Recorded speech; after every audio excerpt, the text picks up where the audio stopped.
ఉమ్మడి గుంటూరు జిల్లా కాంట్రాక్టు లెక్చరర్ల రెగ్యులరైజేషన్ సాధన జాయింట్ యాక్షన్ కమిటీ జేఏసీ ఏర్పాటు. జేఏసీ చైర్మన్గా Y Ramesh Babu, government junior college Bellamkonda. Today TV ప్రతినిధి దుగ్గి నాగేశ్వరరావు. ఆంధ్రప్రదేశ్ రాష్ట్రంలో సుమారు 475 జూనియర్ కళాశాలల్లో 3618 మంది కాంట్రాక్ట్ అధ్యాపకులు పనిచేస్తున్నారని తెలిపారు.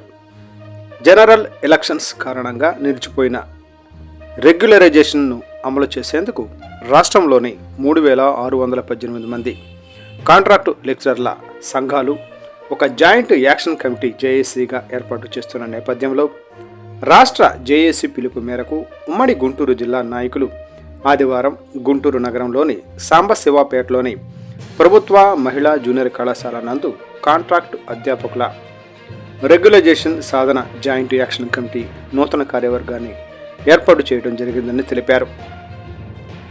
ఉమ్మడి గుంటూరు జిల్లా జాయింట్ యాక్షన్ కమిటీ చైర్మన్గా Y Ramesh Babu, government junior college Bellamkonda వారిని ఎన్నుకున్నట్లు తెలిపారు.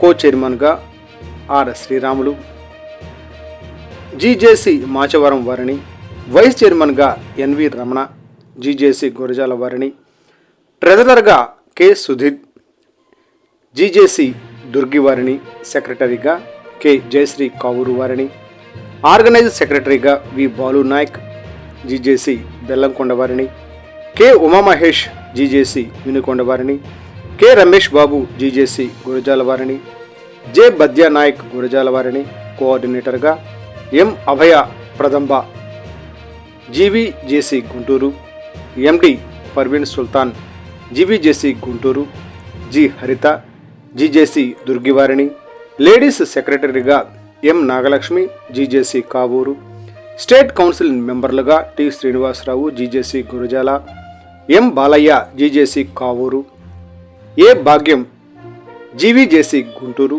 వి శివనారాయణ, జీజేసీ అచ్చంపేట వారిని ఏకగ్రీవంగా ఎన్నికయ్యారని joint action committee chairman Y Ramesh Babu ఒక ప్రకటనలో తెలిపారు.